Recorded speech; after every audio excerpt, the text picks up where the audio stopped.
लोग कहते हैं शनि खराब है, मंगल दोष है, राहु अटका रहा है, और फिर इन्हीं ग्रहों को मनाने के लिए पूजा, यज्ञ, रतन और कितनी चीजें हम करते हैं। लेकिन क्या कभी सोचा है, क्या वाकई कोई ग्रह हमें दुख देता है?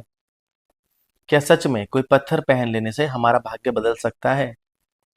या फिर ये सब एक ही ईश्वर की बनाई व्यवस्था का हिस्सा है, जो पूरे ब्रह्मांड को चला रहा है? वेद में ईश्वर कहते हैं, मैं एक ही हूं, पर अनेक रूपों में प्रकट होता हूं। सूर्य, चंद्र, अग्नि, वायु, ये सब अलग अलग देवता नहीं, बल्कि उस एक परम सत्ता के रूप हैं। वेदों में जब सूर्य को देवता कहा गया, तो उसका अर्थ था प्रकाश का देवता, यानी वो शक्ति जो अंधकार को दूर करती है। वेदों में देवता का मतलब किसी व्यक्ति से नहीं होता, बल्कि दैविक गुण से होता है, दैवीय शक्ति से होता है। यानी वो जो देने वाला है, पोषक है, जीवनदायिनी है। अब जरा ग्रहों को समझते हैं, जिससे आज के लोग डरते हैं। वेद उन्हें किस नजर से देखता है? सूर्य। वेद कहते हैं सूर्य इस संपूर्ण जगत की आत्मा है। वो जीवन का स्रोत है, ऊर्जा का प्रतीक है।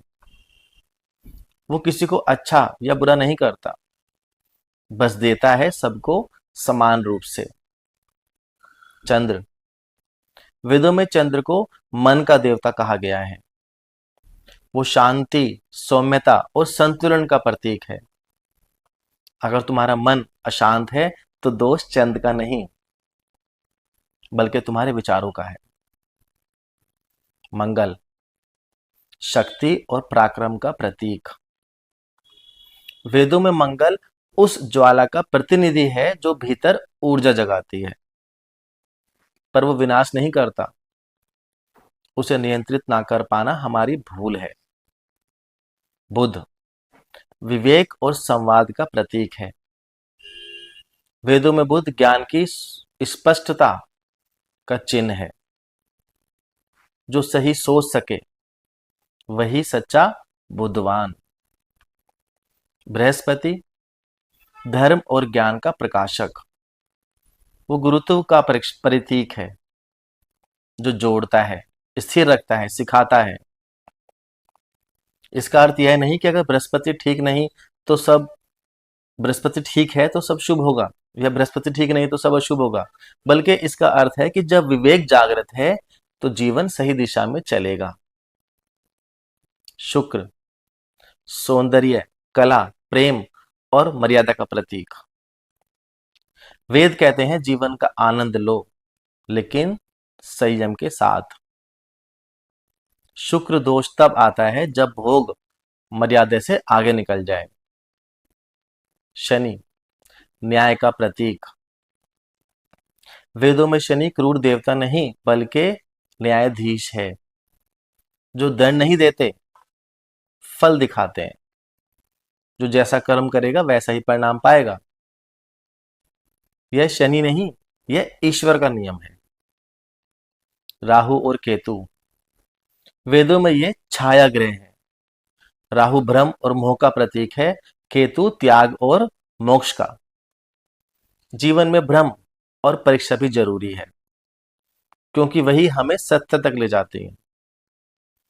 अब जरा सोचो, वेदों में यह इतने सुंदर रूप में बताए गए हैं ग्रह, पर आज हमने इन्हें डर और व्यापार का विषय बना दिया। हमने शक्ति को व्यक्ति बना दिया, सूर्य को भगवान बना दिया, शनि को क्रोधी देवता बना दिया, और राहु केतु को हमने राक्षस बना दिया।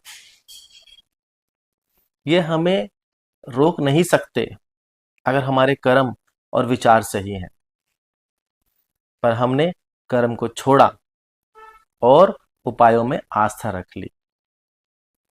रतन पहनने लगे, पूजा बेचने लगे, डर फैलाने लगे, और यहीं से शुरू हुआ धर्म से अंधविश्वास की यात्रा। अगर तुम वेद समझो, तो जानोगे यह कोई दुष्ट आत्माएं नहीं है, बल्कि ब्रह्मांड के नियमों का हिस्सा है। जैसे सूर्य का ताप ऋतु बदलता है, मौसम बदलता है, वैसे ही यहाँ और ग्रहों की गति हमारे शरीर और मन पर हल्का प्रभाव डालती है। वो हमारे भाग्य का निर्णय नहीं करते, सिर्फ वातावरण में ऊर्जा का संतुलन बनाते हैं। विज्ञान भी यही कहता है कि ग्रहों की गुरुत्व शक्ति, चुंबकीय शक्ति, क्षेत्र, प्रकाश और तरंगे हमारे जीवन के ताने बाने से जुड़ी हैं, वातावरण से जुड़ी हैं। पर जीवन को चलाता ईश्वर ही है। व्यवस्था एक ही ईश्वर की है। वेद का संदेश बड़ा सरल है। ईश्वर ही सब करता है। वही यहाँ को ग्रहों को चला रहा है। वही प्रकृति को संतुलन रखता है। जो कुछ भी हो रहा है उसकी अनुमति के बिना कुछ नहीं होता।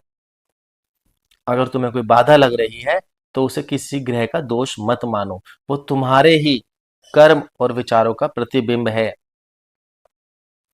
अब तुम अपने कर्म को सुधारते हो तो ग्रह अपने आप अनुकूल हो जाते हैं।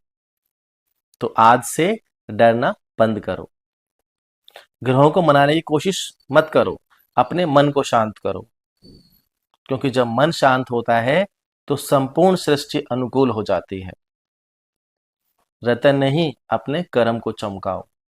मंत्र नहीं, अपने विचारों को शुद्ध बनाओ। और याद रखो, जब तुम सत्य से जुड़ते हो तो कोई ग्रह तुम्हारा रास्ता नहीं रोक सकता। ग्रह को नहीं, अपने कर्म को बदलो। वही सच्ची ग्रह शांति है। नमस्कार।